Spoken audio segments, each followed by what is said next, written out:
Thank you for joining us again today. We here at the studio hope you had a lovely Thanksgiving weekend.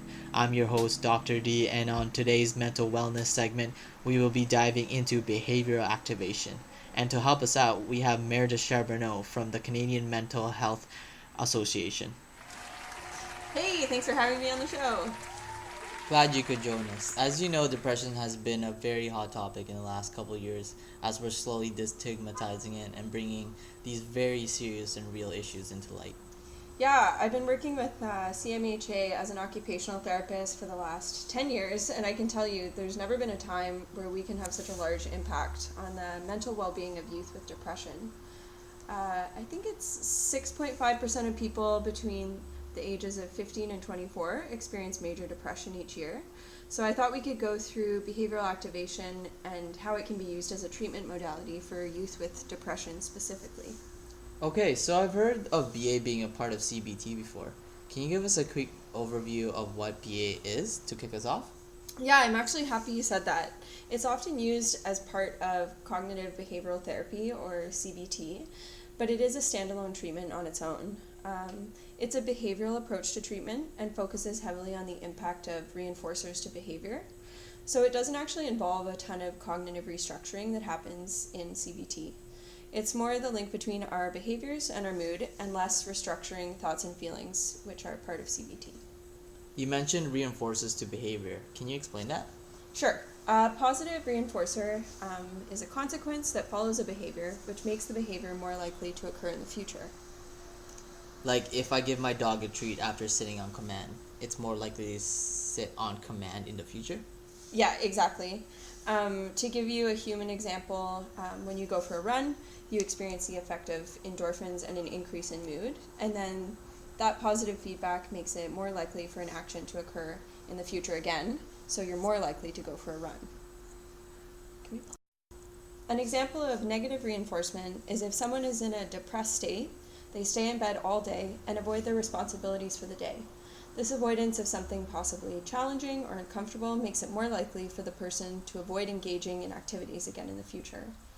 Avoidance and low mood are really common in depression, and they decrease the opportunities for someone to experience the positive effects that come with doing meaningful, pleasurable, or productive activities in their life.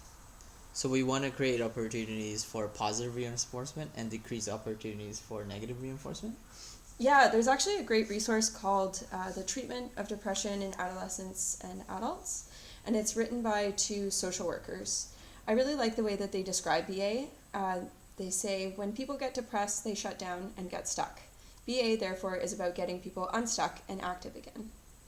I'll put the link in the bio for that resource if anyone wants to check it out. Okay, so now that we have a bit of theory behind BA, let's talk about how you actually do it. To make this interesting for the folks listening at home, I was thinking we could run through a case together and you can talk us through the steps that you would take if you were gonna do the BA approach. Sounds good. I should just say, as a disclaimer for our viewers, BA should only be used after sufficient training has been completed. So this podcast is not enough for you to try it with your friends, and you should take some formal training for BA before therapizing others. Okay, so let's apply this to a client, Alexis. She's 15 and experiencing challenges related to her depression. She's experiencing low mood and motivation. She has been having a hard time getting up in the morning, leading her to skip school a couple times a week. She used to play the saxophone in band but hasn't been practicing music lately and is having a hard time maintaining her friendships. Her mom's worried because she has been spending a lot of time in bed and her teachers are reporting some missed assignments. She has a supportive family and a sister that is 2 years older. Let's assume that you have been working together and have gained consent and already built some rapport, so we can focus on the BA specifically. What's your first step? So after the first session, I always get my clients to fill out a time use diary when we start doing a BA approach. So if you imagine a chart with all of the hours of the day written down on the side, I get my clients to track how they've used their time in each hour and what their mood was during each activity.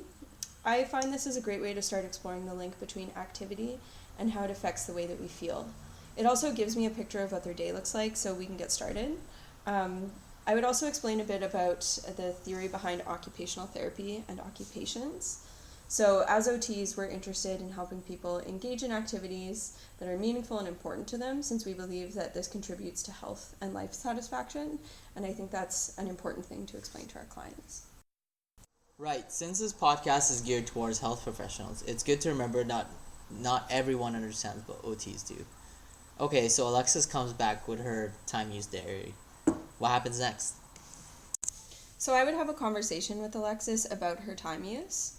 It's pretty typical in a depressed population to have more passive leisure, like watching TV, and less active leisure, self-care, and productivity than in a healthy population.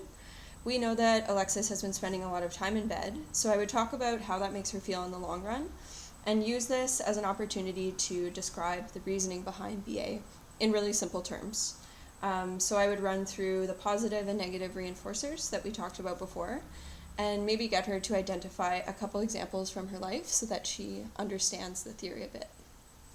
Okay, so now she understands a bit about BA, and we know she's spending a lot of time in bed. What's next? So to start, we would ask Alexis what activities she would like to engage in. These are what we would call key activities. And these are activities that are meaningful to the client and support their own personal values. So these can be anything, but should bring a sense of pleasure or accomplishment and align with values or work towards some long-term goals that the client might have. Oh, I see. So for Alexis, can we do something like playing her saxophone? Yeah, exactly, if she identifies this as one of her goals. So we know in her case that she enjoyed playing in the band, and that helped her socialize with her friends at school. Also, by improving her ability to play the saxophone and hearing her newfound competence, it can be a positive reinforcement for her and will increase her confidence in her ability to learn new skills. Lastly, it would help build a positive habit by setting aside part of her day to hone in those saxophone skills. Oh yeah, I should say that this is the most difficult part of the process, because when someone is in a depressed mood, they usually have less interest in doing activities in general, so this can be a really tricky step. I find it's helpful to ask clients what they did before they were depressed and get a sense of why they enjoyed it. You can also ask someone about their values and then brainstorm activities that support that value. Could you give us an example? Yeah, totally. So if someone valued family, an activity could be having dinner together as a family, however many times a week the client wants. So to help Alexis accomplish these tasks, we can outline some SMART goals. The acronym SMART stands for specific, measurable, achievable, realistic, and timely. In her case, her goal can be related to playing the saxophone, and if we use the SMART goal format, it would look something like this. Learn how to play 2 new songs on her saxophone in 2 weeks. Oh, I see. That's pretty straightforward. Wow, you should really help me make one about working out. How many goals would you typically identify with a client? It depends on how many sessions you have with the client. Once you have all your activities, you'll put them into this SMART goal format. And then you would use your activity analysis skills to help Alexis put them into a hierarchy in terms of easiest to most difficult to accomplish. Activity analysis also comes into play with long-term, more difficult goals, which take multiple steps to accomplish. So my role as an OT is to help the client break it down into smaller steps and then sequence those goals together. Like a lot of occupational therapy interventions, you're looking to provide your client with a just right challenge where they will be pushed to achieve it, but the likelihood of success is high, if that makes sense. So for Alexis, if her long-term goal was to get an after-school job, you will help her take small steps towards that, like building a resume and practicing interview questions? Yeah, and even before that, you could do activities like picking 4 places that she would want to work, or even help her identify her own strengths if she wasn't ready to start building a resume. You'll have to use your knowledge of the client and where they're at in their wellness journey to inform this decision-making process.